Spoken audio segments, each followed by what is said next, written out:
Welcome to the Center Collaborative, Creative Solutions in Behavioral Health and Criminal Justice, brought to you by the Oregon Center on Behavioral Health and Justice Integration, which is also known as the Center. We at the Center are all about solutions. Our job in Oregon is to facilitate improvement of the system so behavioral health and criminal justice can work better together to engage people in treatment while promoting public safety. I am your host, Chris Thomas. I hold a master's degree in clinical psychology and have focused on the intersection between behavioral health and criminal justice for 20 years. Over 7 of those years were behind the walls of a maximum security prison. During this podcast, you will have the opportunity to sit in on real, in-depth conversations with experts about complex topics in a way that is both fascinating and digestible. We will focus not just on what is wrong with the system, but what is going right and how we can work together to evolve.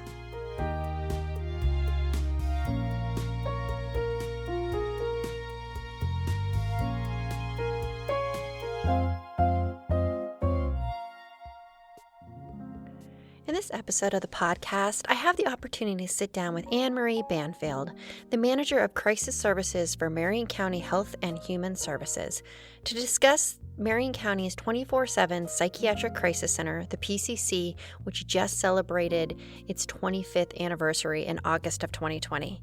We talk about how it got started and how it focuses on community-based services. We spent a lot of time talking about the culture in Marion County and how it focuses on compassion and welcoming services for consumers, and how important it is to build trust over time. We also talk about thinking outside the box when it comes to the small steps to support psychiatric and social stability in crisis, as well as the importance of starting small and building services over time with the community. Sometimes when folks hear about all the services that are available in Marion County, it can get very overwhelming because there's so much. And so we spend time talking about how Marion County started small and how they got big over time.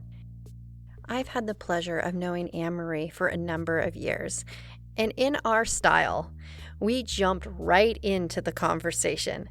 We get so excited talking about this intersection that we just can't help ourselves. We jumped right in. I thoroughly enjoyed my conversation with Anne-Marie. I think you will too. Welcome to our conversation. There's a lot of discussion going on in the state about how to create more options for earlier interventions, and just talking about how Marion County got started with our 24/7 Crisis Center. We just celebrated 25 years of being open continuously in August. We're coming up on 25 and a half years in February. We were going to do a big deal, but COVID hit. Ultimately, when people see our programs, because we now have 15, because we just started crisis services in Woodburn. So we now have another small offshoot up in Woodburn to try and get to those folks. There aren't a lot of 24/7 crisis centers, and I'm not even sure if there are other crisis centers that are 24/7. I know Washington County's open till midnight. I think Clackamas is open till midnight. There might be a 24/7 one in Deschutes. I haven't heard for sure. And then they do have the Resolution Center down south, but it's not the same because it's kind of a bricks and mortar medical model kind of a thing. So you guys are the only ones who really do what you do in the state of Oregon. Pretty much. And we're the only ones that have kind of the service array. And I think the other thing that makes us unique is that we're really community based. It's really about how do we help people stay in the least restrictive place. We have crisis services 24 hours a day. We partner with our local emergency room. Salem Hospital is considered the busiest emergency room. I don't know what the range is now. It used to be like LA to Vancouver. I'm not sure if that's still true. I think it went down to San Francisco to Seattle, but somewhere we have in Oregon, it's the busiest emergency room because there's just not any competition in the valley. And we go out to Santiam and we go out to Silverton and we provide mental health services as needed. And so I think going to our partners, we'll go into the Marion County Juvenile Detention. We'll go into the Marion County Jail. We are unique in the state for the number of state institutions in our county. And so there is a lot of working with them, trying to sort out what the best place to screen somebody might be, where can the person get treated with the most compassion and expediency.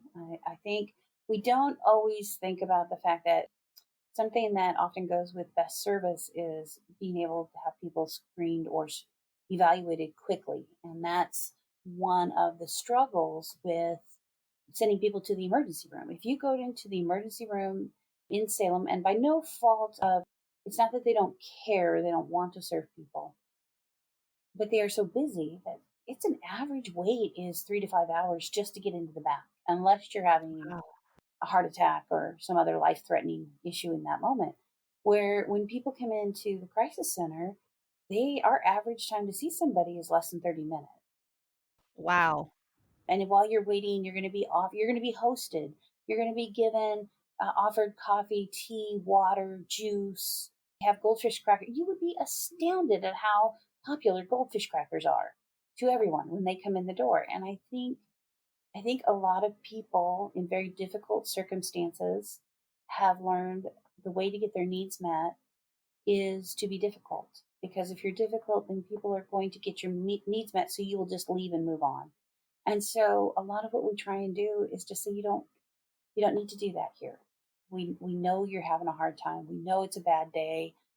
That's why we're here. Let us host you. Let us, just meet some of your just very basic needs. Let us give you the impression that you're welcome because you are. Let's see what we can do to help you today. And today may be the day that they choose treatment or that they choose to even connect with a case manager. But maybe it's not. Maybe they're going to be back every day for the next 2 months. That's okay too. It's about being available, building trust, being available when people walk in, being able to really try and have a different interaction with them than they've had before. Can you think of a particular success story with the crisis center and how it might have looked differently if the crisis center didn't exist and that person was mostly going to the emergency room versus the crisis center? Well, there's been a lot. We serve between 4,500 and 5,000 people a year, or do that many evaluations. It usually translates to about 3,000 people, individuals. But thinking of Christmas a year ago, we had a family bring their a young man into our offices, and probably for the last 10 years, almost everybody who walks in our door has drugs and alcohol as well as mental health issues. And this young man didn't. He had bipolar disorder, and he shared that with us. And he had been taking meds for several years and had been quite stable and was working, but he had run out of meds. He was not able, he hadn't, I don't remember what the issue with his insurance was, but he had fallen off of his insurance and he was in the process of getting it reinstated.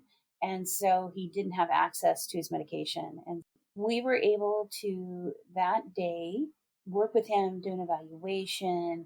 We called one of our providers.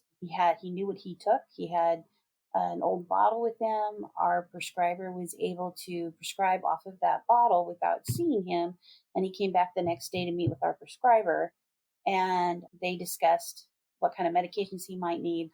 Our crisis staff did some crisis case management, connected with his insurance company on the 26th, figured out what needed to be signed in order to get his insurance restarted, had them send it to us. We printed it off. He signed it. We scanned it. And he walked out knowing he was going to have insurance in a few days and did not miss a shift of work.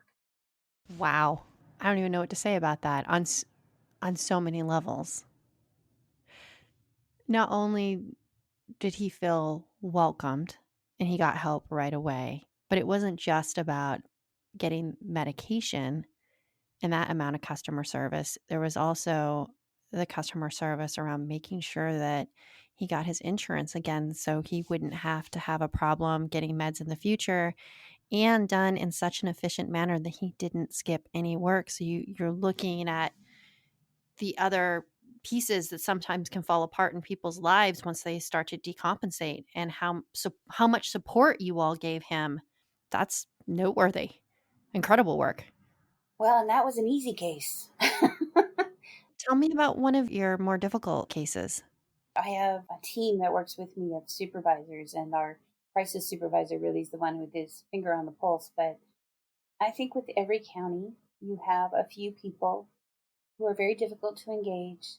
They they have a hard time seeing past where they are in this moment. They have a hard time believing that things can change. And so, again, they've learned to get their needs met by being difficult.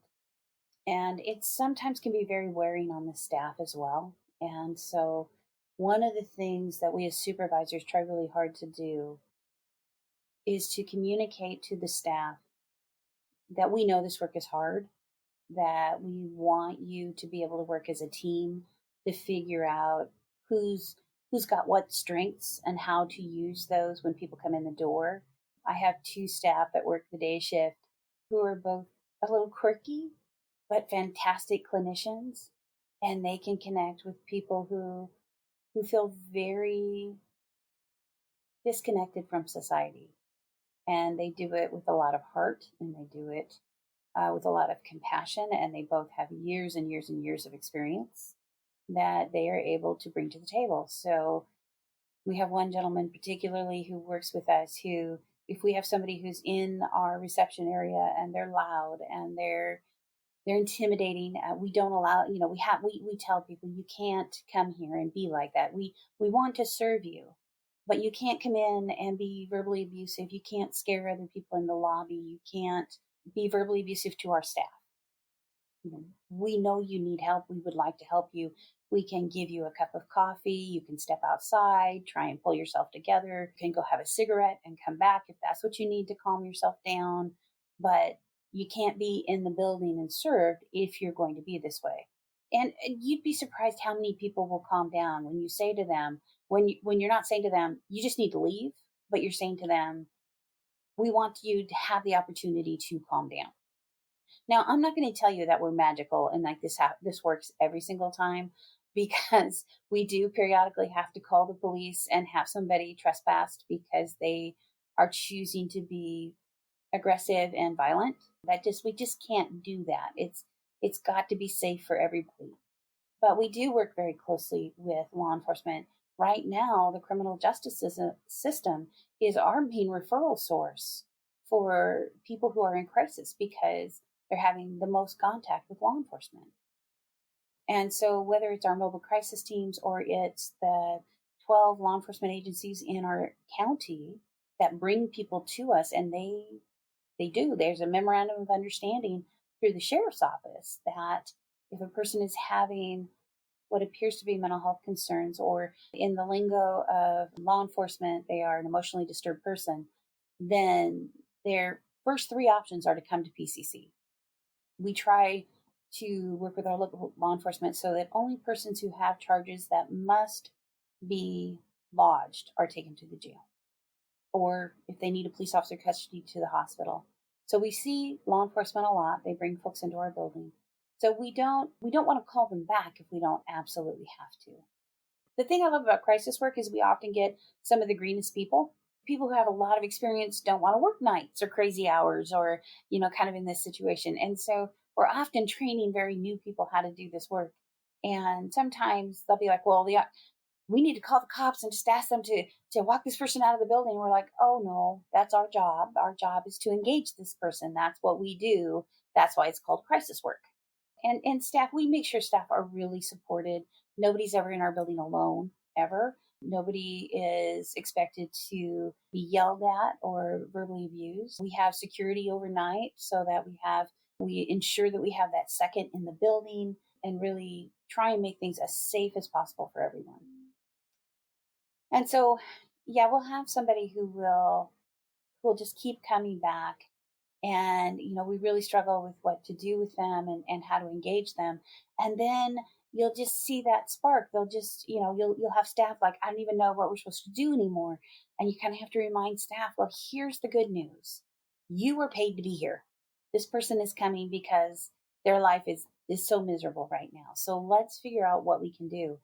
And a lot of it is about getting to that point where they will agree to see their prescriber, or they will agree to engage with one of our case management programs. We have 4 transitional case management programs, the focus of which is for people who really aren't going to make it in outpatient.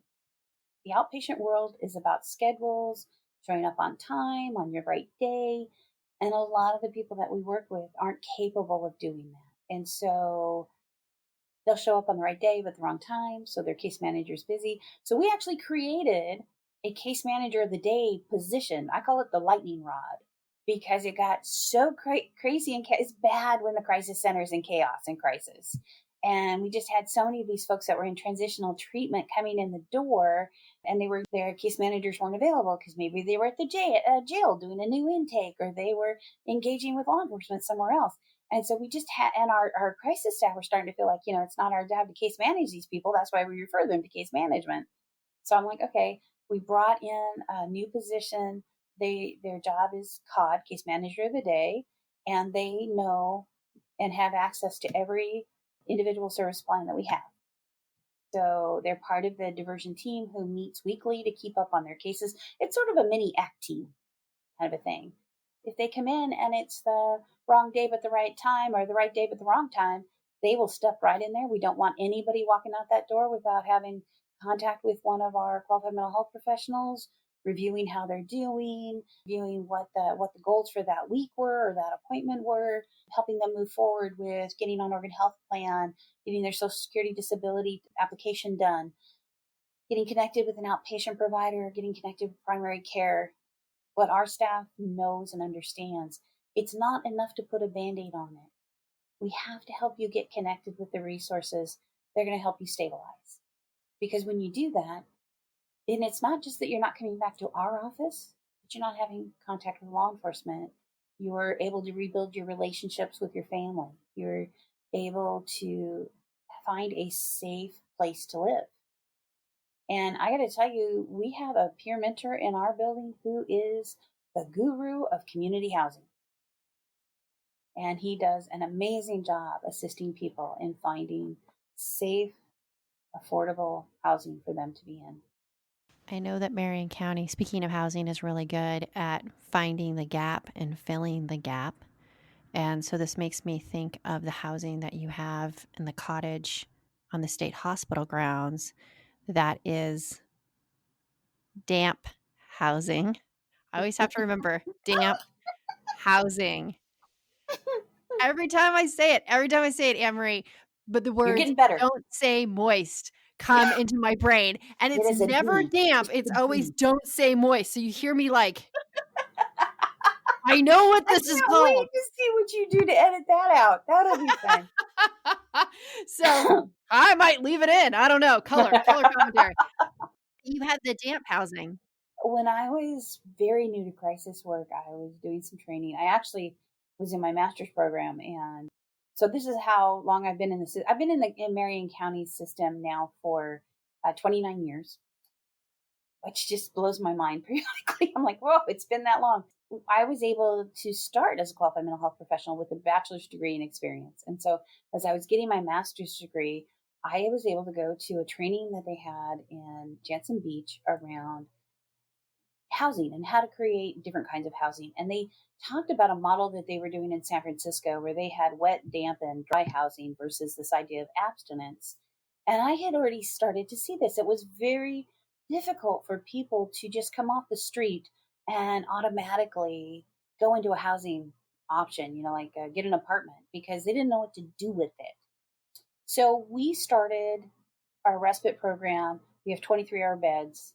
Those beds are not damp housing. Those are dry. You got to be in them. But we don't place anybody before 4 p.m. at night, and we have everybody back, or in the afternoon, and we have everybody back in the office by 10 in the morning. The goal there is to engage people in the crisis itself. Previously, there was a 5-bed residential facility that was for crisis. It had about a 3-week stay, and everybody stayed 3 weeks, and you had to plan your crisis. And I, working the night shift, could not get anybody into it. And we had a new supervisor come in and say, this isn't crisis, but it's being paid by crisis dollars. We need crisis resources.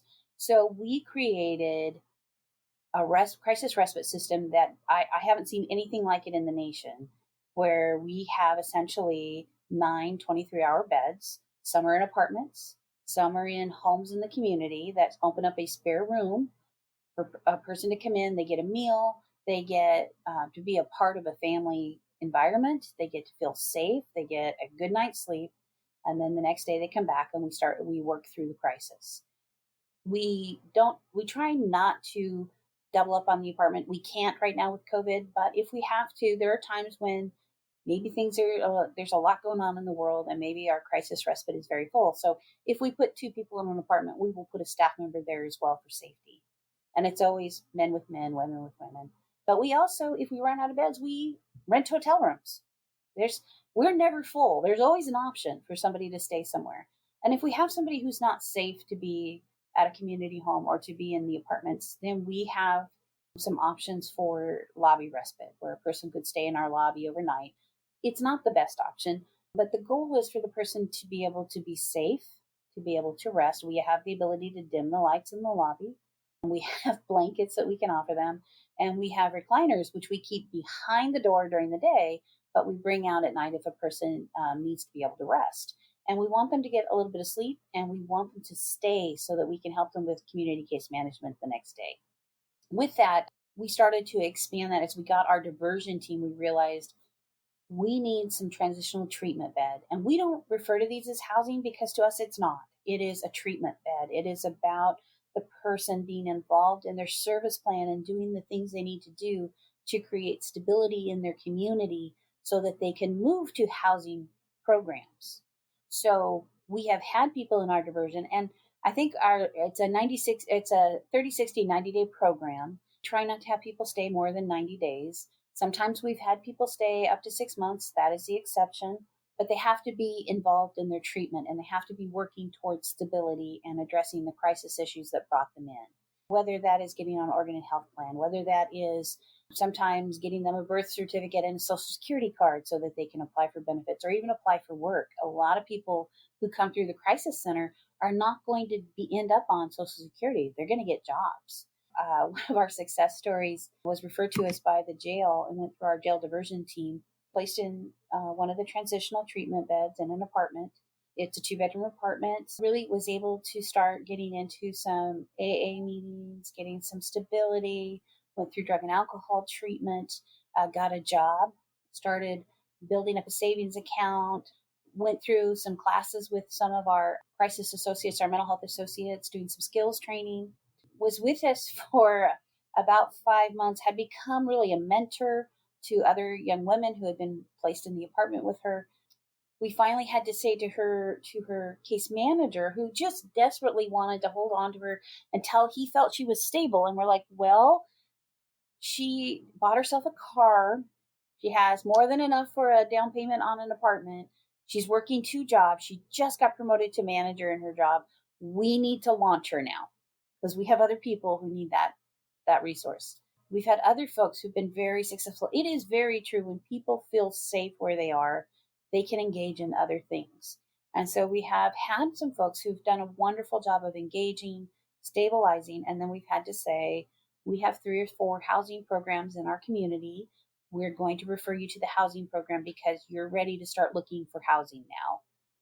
We've helped you get stable. You've got an outpatient provider. You've got the resources you need to be stable. Here are the options. Where would you like to go?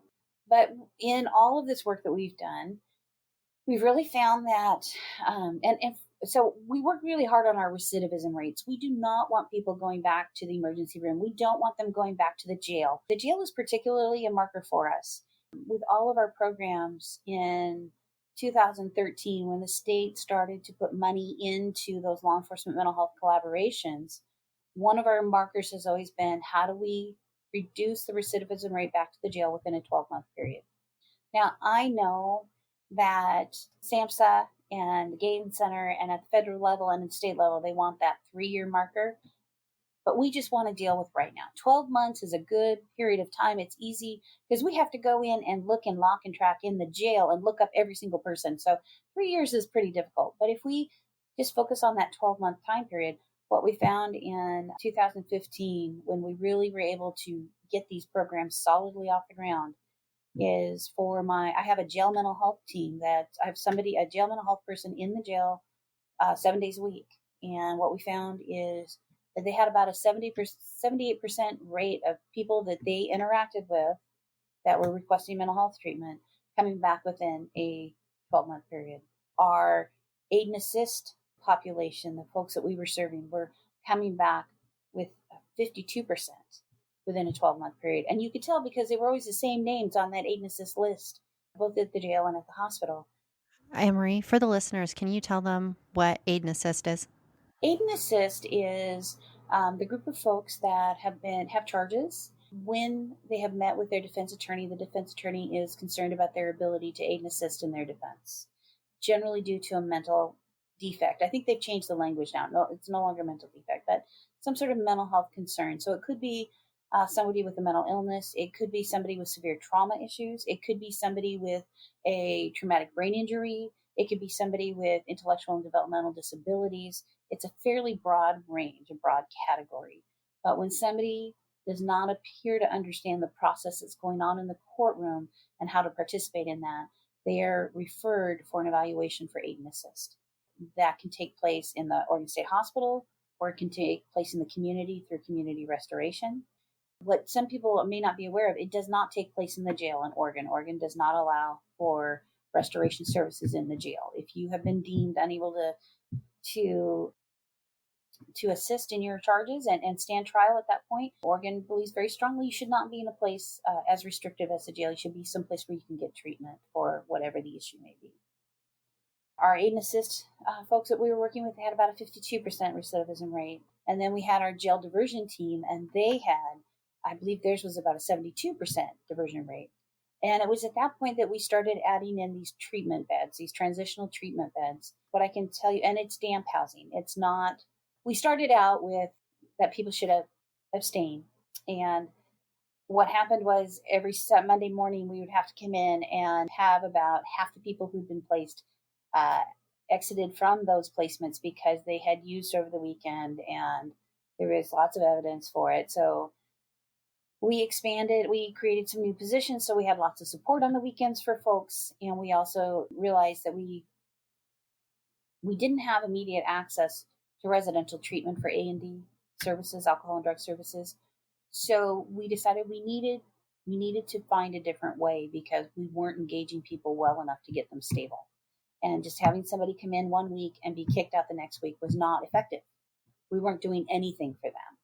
So we went to damp housing. So it's not that they have to abstain, but they cannot use or have any paraphernalia in any of the treatment beds, any of those locations, which are apartments and then this cottage. And they can't come back so intoxicated that they create so much chaos that it's disruptive to their neighbors or their roommate. We do, however, have a plan for if they do come back, and that does happen. If alcohol is their issue and they've been successful with AA meetings, if they're willing to do 30 meetings in 30 days, we'll hold the bed. If it's other issues and they need to go to detox and they're willing to go, we will hold the bed while they're in detox.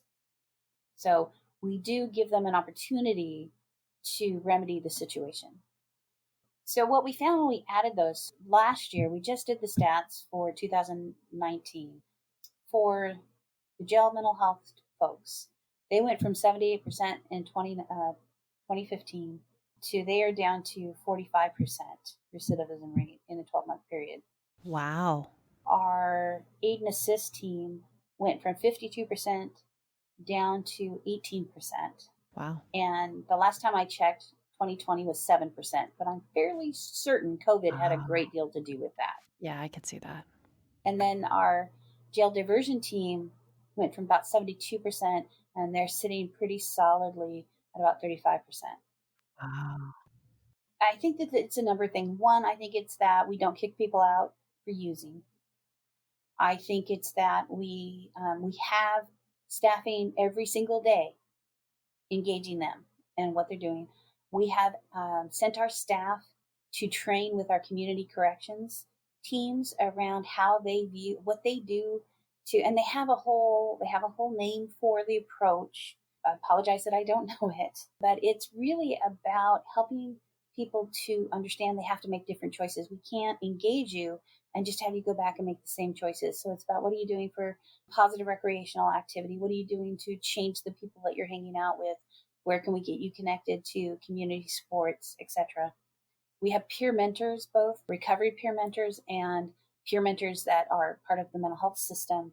And they are amazing at engagement and really helping people to connect to larger communities they didn't know were available to them. And so it's by having all these options. And it's one of the hardest things we have to do is try and find folks who are bilingual, bicultural to work. And mostly it's just because we don't get applications. I think especially with COVID, the last year has been really tough. But I think it's just wrapping those services around them, giving them lots of service. And so what you're referencing is the Lotus House, and it is on the grounds of Oregon State Hospital, and it is specifically geared towards men with dual diagnosis. When we looked at who was having the highest recidivism rates, it was men. They did not have as many options and places to go as women in terms of group housing, treatment options. We are able to get folks in pretty easily, I would say. This is tricky. I would tell you that I absolutely and fundamentally believe that the A&D programs we have in our community are doing a fantastic job of engaging the people who are coming to them. The people that we see are the ones, again, don't have calendars, don't have watches. Some have smartphones. I always find that fabulous. But they really struggle to make appointments and to show up on time and to do what they need to do. And so it's a chaotic lifestyle that does not fit in well with an outpatient system. Well, the folks that we were working with were people who had that combination of mental health concerns, and some of it's trauma, some of it's mental illness, some of it is just a broken brain. They have just used so many drugs or so much alcohol that their brains are just broken now. I don't know what came first, whether it was the illness or whether it was the drug and alcohol use. Maybe they had an underlying illness that they were managing because they had a job and they had a family and they had things that would structure their life for them, and something happened. There was a trigger or a loss, or they outgrew the family structure. Whatever it might be, I don't know if it was an illness. I don't know if drugs brought the illness out. At some point, I don't even care anymore. I just know we have somebody who needs to be served. We created Lotus House, and Lotus House is not a residential facility. It is voluntary. People have to choose to voluntarily be there. It's a transitional treatment bed, and they are there as long as they are participating in their treatment. And one of the biggest things that we did is we decided we needed to bring the A&D treatment to them. They get both mental health groups as well as A&D treatment groups at the house. Oh, wow. Like right there so they don't have to travel to it and be there at a certain time. The treatment comes to them. Fantastic. It starts at 9 a.m. and it goes until about 11 or 11:30. It's 2 to 3 days a week. And we're evolving. What I try and tell people is we knew we had this need. We're not saying we know how to do this. We're just throwing spaghetti at a wall, trying to get something to work, because these are our folks who are revolving through the system the most. And sometimes we've been really successful and sometimes we haven't. It's still voluntary. It's still, people need to be willing to engage with us. But it has been very successful for a group of people that were just recycling through the criminal justice system. And to be able to know that that's not happening is a very strong motivator for us and them to be able to move forward. And so we have been partnering with the Marion County Addictions Treatment Team so that we can start transitioning people out of our services and into theirs. So they are now having their recovery mentors come in and start working one-on-one with these folks. And as they start picking up individual therapy or treatment at addictions treatment services, we're backing off how many days they're in groups with us. We're starting to make those transitions and connections with the addictions treatment team. And, we still feel like we're learning a lot. So I know that everybody's like, oh, we want to do something like that. And I'm like, I don't know that you want us to be your model. The only thing I would encourage people to do that what we've done is just not be afraid to try something. I think sometimes we get so busy looking for like the best practice for this or that. And sometimes you just have to look at your community and see what it can do and get started. And I think that that's what we did, is we looked at what resources do we have? What staffing do we have? What can we do to just think differently, because what we're doing isn't working. And doing that with small steps over time, filling gaps over the years. All the resources, the plethora of resources, creative resources in Marion County didn't happen overnight. We're talking about years of growth. I think one of the keys that when we first got started, so people ask me, how can we create PCC somewhere else? PCC standing for Psychiatric Crisis Center. People confuse us with a community college. That's not us. But we started PCC in 1995. And before that, we were doing day crisis out of the office, and we had people who were on call going and doing overnight in the hospitals. At that time, people could walk up to Oregon State Hospital and just walk in the door. And of course, we live in Salem, so people had easy access. And then Oregon State Hospital changed the way that they were doing business, and they decided that that wasn't going to work anymore. Only there wasn't a transition. We went about a year of doing crisis evaluations in the back of cop cars, out in the parking lot out in front of our building. And we had a visionary director, Jeff Davis, who realized this was not sustainable, and it was not a compassionate way to serve someone. And so Jeff worked with Salem Health, and they worked out opportunity for us to be on their campus. We created a 24-hour system. Our mental health organization at that time, the Behavioral Care Network, agreed that anything that we were able to do to divert people from hospitalization, they were willing to put back into our crisis services. And so it was with that, and it wasn't just us. A portion of that came to us, and we had, our number was like 30%, 30% of the people coming and having mental health concerns were going into the hospital. And we were able to get that under 10. The savings from that was able to be put into a plethora of programs, not just ours, but part of that came back to us so that we could continue to provide crisis respite. Was directly related to that. It was from that savings that we were able to create crisis respite. Some of the money went into some of our helping to get started, some of our local consumer run organizations. It was put into outreach programs. It was put into peer support programs that were run by the county, coming alongside persons who had trauma histories and providing support to them. So I'm not all of those other programs also evolved, is what I'm going to say. It's not that they didn't survive, it's that they evolved into other things. But the notion that you look at what you're doing and where you're getting savings, and then you put that back into the system to sustain it, in not just into like crisis services, but also outpatient support programs, peer support programs. There's a variety of options. I will have sometimes persons who work with the peer support program will say, we should have a peer respite. That would be great, because quite frankly, most of the people I serve are not coming out of the outpatient system. They are coming from the criminal justice or the emergency room. Sometimes I'm serving people who are not well connected as they're coming out of the psych unit.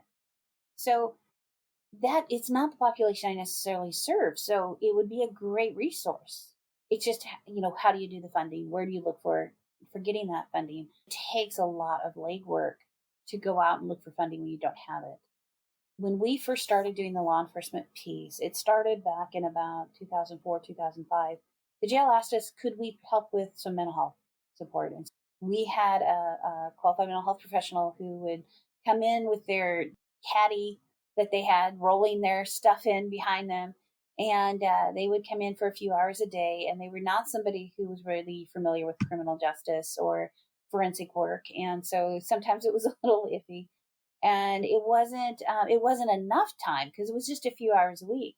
So in 2006, we started doing the crisis intervention training with the sheriff's office. That was building, and in 2009, I was invited to go with the sheriff's office to my first crisis intervention training international, and I went down to San Antonio. And there were so many programs doing such amazing outreach and co-responder, and I came home and I'm like, we have to do this. And nobody was ready. And so working with the sheriff's office, working with the management of Marion County, we came up with an outreach team. And so since 2010, we've had a sheriff and a sheriff's deputy and a qualified mental health professional. We collect law enforcement reports. And let me tell you, the stacks of those are huge and they only keep growing, of persons who appear to have some sort of emotional disturbance. And then right now, what we're doing is my team at the crisis center, we divvy up those reports. They call out to those people, find out how they're doing. Could we offer services? What's going on? And sometimes people hang up on us, and that's okay. But we're able to both figure out who might need to have somebody come out and check on them, and we're also able to figure out who was just having a bad day that day. So we take the reports for those folks who really need to be seen, and that sheriff's deputy and that qualified mental health professional, they go out there and they're like, we're not investigating a charge or a crime. We're here to offer you services. We're here to find out how you're doing and how we can serve you. And that was very successful in engaging people. And we had a gentleman who was calling 911 multiple times. I think what I heard, and I wouldn't quote me on this, but I think it was like 70 times in a year. And a lot of it was they didn't have transportation to the crisis center. They didn't have connection to people. They were feeling very alone and isolated. The team kind of stepped in and said, this isn't how we should use 911 services. He had already gotten a misuse of 911 charge. We didn't want that to happen again. A few things happened. One, the deputy gave him his work cell number and said, call me, don't call 911, and was able to build a relationship, intervene, help him problem solve in the moment. And then our undersheriff, Troy Clausen, released a bike that was going to be donated from evidence. And initially the bike they got, it was a girl's bike. We had to take that back, get a boy bike. But it provided him with transportation. And it really, I think when we were looking at this last year, I think he had only 7 calls to law enforcement, which is a huge reduction. Wow. Yeah. And it was very simple. And we were looking for ways to build on that program. And so we applied for some BJA grant. And let me tell you, those things are hard. They're quite complicated. We had a grant writer, thank goodness, because if I had to write that thing, we'd never gotten it. And even with all the work and all the data, we didn't get it the first year. But that didn't deter us. We had a plan and we were going to do it. The next year, when they had leftover money, they came back and they're like, are you still interested? And we're like, well, we're already doing it. And they're like, then we really want to support that. And so with having that grant, it allowed us to really address people's needs. We couldn't buy food because that's part of the federal structure. You can't do food. But we could, people who were stranded, we could help them get gas. We had one woman who was calling frequently. And so court went out to see what was going on. And they found that this is a person who her vacuum had broke and she couldn't handle the dirt in her house. It wasn't, her anxiety was just too much. She couldn't handle it. We spent like $100 on a vacuum and we didn't hear from her again. She was well connected with services and treatment. This is just one thing that was too out of whack for her. They've gone out and helped people fill out their periodically you have to, re-up your social security, update your information, etc. And we have people who will fall off of Oregon Health Plan or Social Security because they don't know how to do that. They get overwhelmed and they don't know with the paper. And so they would go out and they'd help them fill out their paper and get it turned back in. They would reach out to families who'd had a child that was POC'd and had their first hospitalization and their first diagnosis of a mental illness. And most families don't know what to do after that happens. They don't know how to put all the pieces together. We talk about systems navigators. In some ways, the court team was one of our original navigators because they would go out and they would say to families, here's what we do for the follow-up. Here's who did you get referred to? Have you called to make an appointment yet? Can we help you with that? And really just help them walk through that process of getting connected to the resources in the community. And so it's just a lot of individual, they got cars fixed so people could work and they could get where they needed to be. I think with one person, we were able to get them an air conditioner because that's what was the crisis for them. So having done that with the BJA, having that kind of grant that allowed us, and we were also able to get a database that both law enforcement and mental health could put information into. People would sign releases, or it would only be information that was shared in front of the law enforcement officer, information about safety, plan that they were working on. And a lot of it is not mental health based. A lot of it is just basic community stability. And so that team has been very effective. In 2013, when the first round of money came out for mobile crisis, we were like, we're ready. The monies got released in January of 2014, and we had teams on the street in April. It just lined up for us. And I think sometimes what gets missed when we're talking about these kind of programs is that, yes, that's a lot of work and a lot of partnership and a collaboration and money. And by doing it that way, instead of the traditional way, you increase the probability that folks will engage in service in the behavioral health system and decrease their contact with 911 and law enforcement significantly by engaging folks in a different way than the traditional method. I think we have to be willing to look outside the box all the time. I think when somebody says, "Oh, that's not the way we do things," I think for me that's like nails on a chalkboard. Well, my first thought is, well, we immediately need to change the way you do it then. But that's not always helpful. I do manage to keep that thought in my head. But I think when we get into that kind of mindset where it's like, well, that's not what we do, or that's not how we do it, then my first thought is, are you really serving your community? Is that, I understand that's not how you do it, but is your community being served? Are the people that we need to serve being served? And it's hard to feel like that. I know that Marion County gets a lot of very positive feedback about the work we do, but that doesn't mean we have any fewer homeless on the streets. It doesn't mean that our system is any less overwhelmed than any other system in this state. And I can tell you, normally Christmas week is busy because people have a lot of anxiety going up to Christmas. And one of the things we also work with at the crisis centers, because we're open and other outpatient programs will take time off, or case managers, people need time off. They need to go and be with their family and have positive time, but that often leaves anxiety. And so we often are answering a lot of phone calls. It was one of the worst Christmas weeks for me that I have dealt with in a while, and it's a lot because we have a lot of systems issues in our state where people are going to go who have mental health issues and drug and alcohol issues and are violent. We don't have any really good answers right now. And we have people who are timing out of state institutions. I have to give the counties that we've worked with a lot of kudos. They know this is their person. They're working with this person.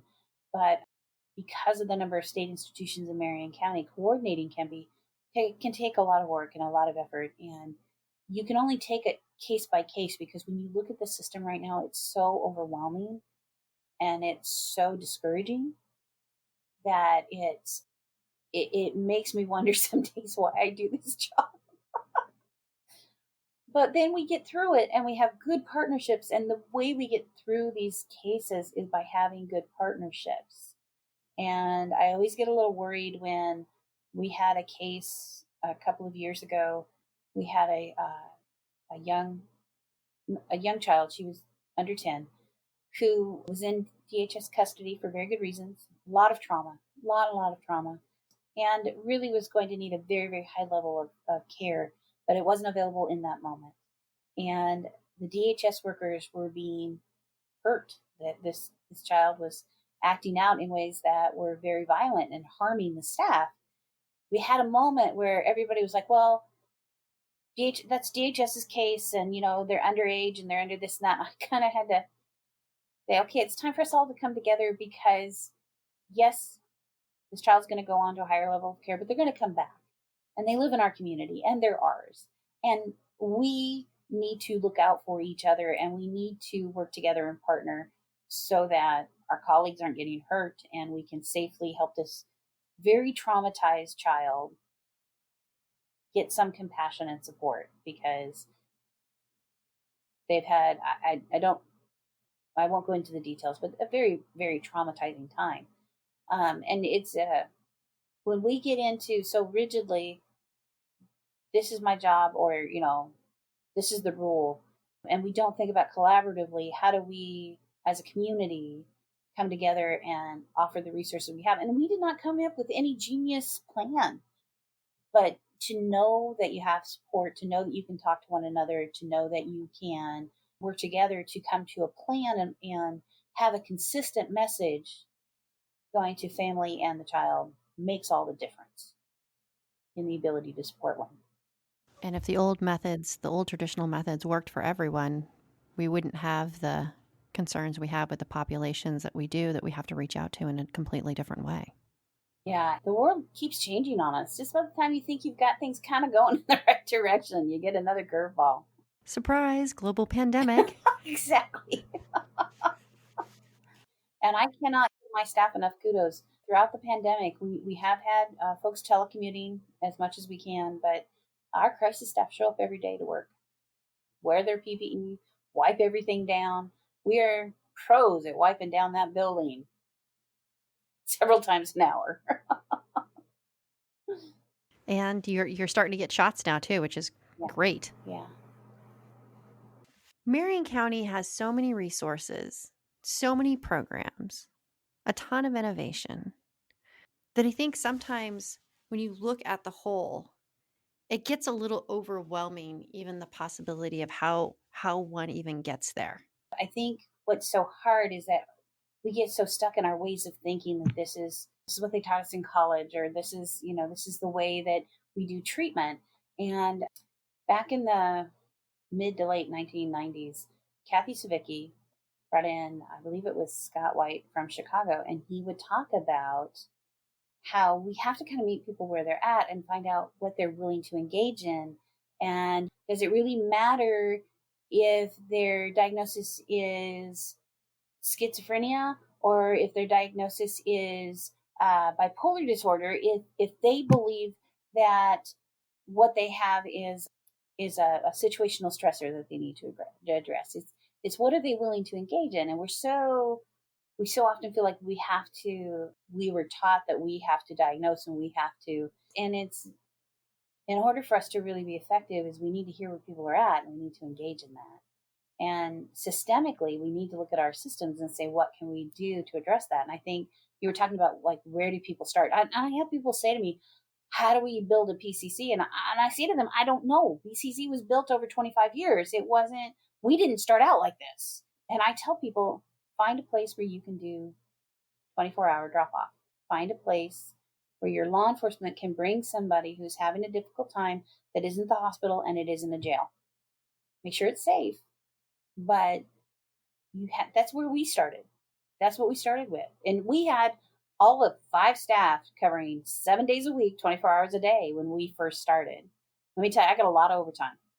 So I recall that was kind of nice. Anyway, you just have to start someplace, and that is a great place to start, because when you can do that, when you can provide people with a place that's safe where they can come, that's ideal. That is a place to start. That will start to impact other places like your emergency room and your jail. It will impact and allow you to build bridges with your law enforcement, because they too have a place that they can go with somebody they don't know what to do with.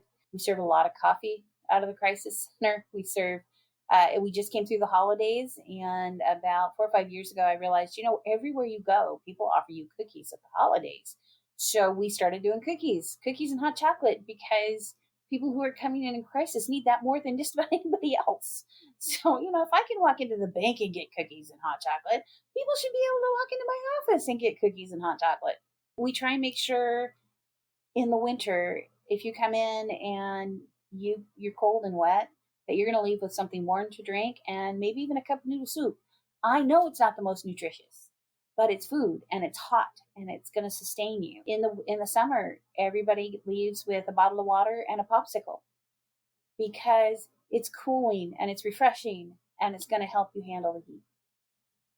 And it tells you that we care about you. Those don't have anything to do with treatment. They don't have anything to do with whether or not you agreed with your crisis evaluator, or you want further services from us. That's to let you know that we're here. We want you to come back. We want you to know that this is a safe place.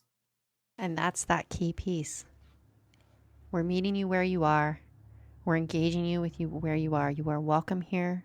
We want you here regardless of where you are in the process of where you are with engagement. And here's a hot soup or a cold popsicle to make your day a little bit more comfortable. Mm-hmm. That's missing in a lot of areas. Well, that's missing in a lot of areas in society, but how lovely. It does. It's nice. Sometimes people are like, they only come in for food. I'm like, okay, that's okay. You But that's know, okay. They're coming there's a in. reason They're why coming in. there's a reason why the goldfish crackers are so popular. Well, the law enforcement will actually come in and they're like, you wouldn't believe how many people will come with us when we tell them you have goldfish crackers. And I'm just like, who knew? Who knew? And great, Yeah. because then that means law enforcement is bringing them to you instead of jail and the hospital. If that's the ticket to get someone to come into the crisis center and the possibility of engagement, and it's costing you goldfish crackers for that to happen versus that person have to go to the hospital or this person going to jail. Our mobile crisis teams, we have 4 of them, 7 days a week from 8 a.m. to midnight. And we tell them to come to the crisis center, take goldfish crackers, take water, take what you need to offer people.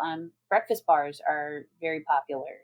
We have Hot Pockets and oatmeal for breakfast. We do have some frozen meals for folks who are more engaged. So you really do got to stay for the screen and get engaged for a meal. But, we have lots of ways that we just serve people. And I think that that's very positive. I think being able to partner with our mobile crisis teams, and they are part of us. Even though they're in the cars and they're working with their law enforcement partner, we team with Woodburn Police and Salem Police and Marion County Sheriff's Office. So we're working with 3 agencies, but we're all part of the crisis team. Well, and when you're hydrated and fed, it's a heck of a lot easier to meet with someone and talk about what's going on with you Mm-hmm. than to try to do that when you're hungry and dehydrated. I mean, I think about that not in crisis during the day. I don't know about you, but when you're trying to just squeeze something in between meetings and get some work Yes. done and you're starving, It's like, right? I have to And eat your right now. brain is just right. Your brain's like, yeah, no, I've left the building. You really need to feed and hydrate me in order for this meeting and for this project to work out. And I think that sometimes gets forgotten Mm-hmm. how that's even more important within a crisis situation. It doesn't necessarily take away what we're working with. It doesn't, somebody doesn't all of a sudden become easy to engage, but it builds rapport. It gives us an opportunity to engage with them, talk with them, offer some care, let them know that, we're concerned about their whole person, which is an in. And sometimes that's what we're looking for. We're looking for a way to engage. We don't need every time we see this person to be successful. We just need to, and we don't always do it right. I mean, honestly, we all have bad days too. And we have to be willing to say we're sorry. We have to be willing to say, that did not go the way that we would hope. We hope you'll give us another chance. It's hard work. It's about being able to really just give people the opportunity to be able to engage. Absolutely. I wish we had magic wands, but we don't. Man, yeah, me too. Magic wands, crystal balls, these would all be fabulous things to have.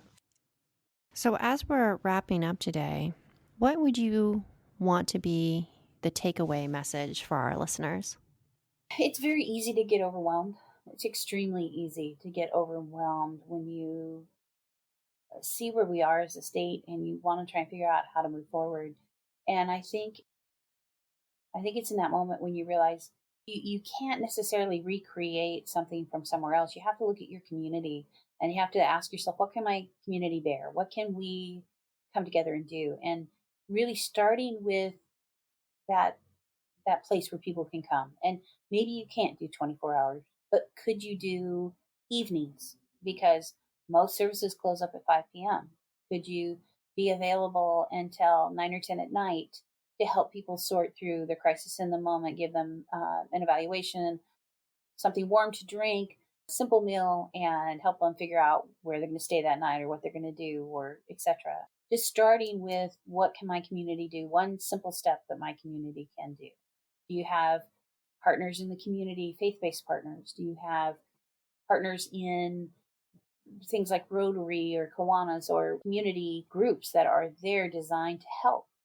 What are ways that you can come together and brainstorm that first step? You can daydream all you want. We still don't have a subway station in Salem as much as we all want one. But you can start saying, okay, this is our dream, but what's our first step towards addressing the need that's going on? And there are so many community partners in the Marion County area that are doing so many amazing things, outreach, making sure people have meals, making sure that people have warm coats and blankets in the winter, churches, community action agency, DHS. There's so many people that are putting those efforts out there and working to make sure that their immediate needs are taken care of. So how do you get those people together, and how do you everybody's always like, we need this, we need that, we need this. And just, what's that first step? What's that thing that realistically we can do? And I think in terms of crisis work, it's that drop-off place. It's that place where you can support through volunteers and some qualified mental health professionals to be available when needed, peer mentors. That's really a first good step. Start small and grow from there. Yeah, it's, the staff, we talk at the crisis center because as you work on individual cases, sometimes you have to bend the rules. And they're like, why do we even have that rule? And I said, well, my job is to remind you that we do have rules, and we come back to the rules. That's what's our job. We have to follow the rules. I'm like, but yeah, sometimes we bend them, but we don't break them. And so you have to be able to have that consistency. You have to be able to have that leadership so that people can do what they need to do. And they've got somebody to go and say, how far can I go? And you're like, okay, that's way too far. Or you can say to them, I think you could go a little further if you tried. It's a variety. And I don't think there's one right person to do crisis work. We have so many very unique individuals in our office that have trauma stories of their own, or have amazing life stories of amazing lives lived. And they all come together, and it's often realizing that the right person was there for that screening because they had the right experience to be able to touch that person. And you need variety. You need people with a lot of different life stories to be able to provide those kind of services. One size does not fit all. Mm-mm. No. Well, thank you so much for joining me, Anne-Marie. It is always a pleasure when I get to speak with you. I always enjoy it. Well, I enjoy you too. It's a lot of fun. We're always going to fix the world when we get together, Chris. I know. By Tuesday.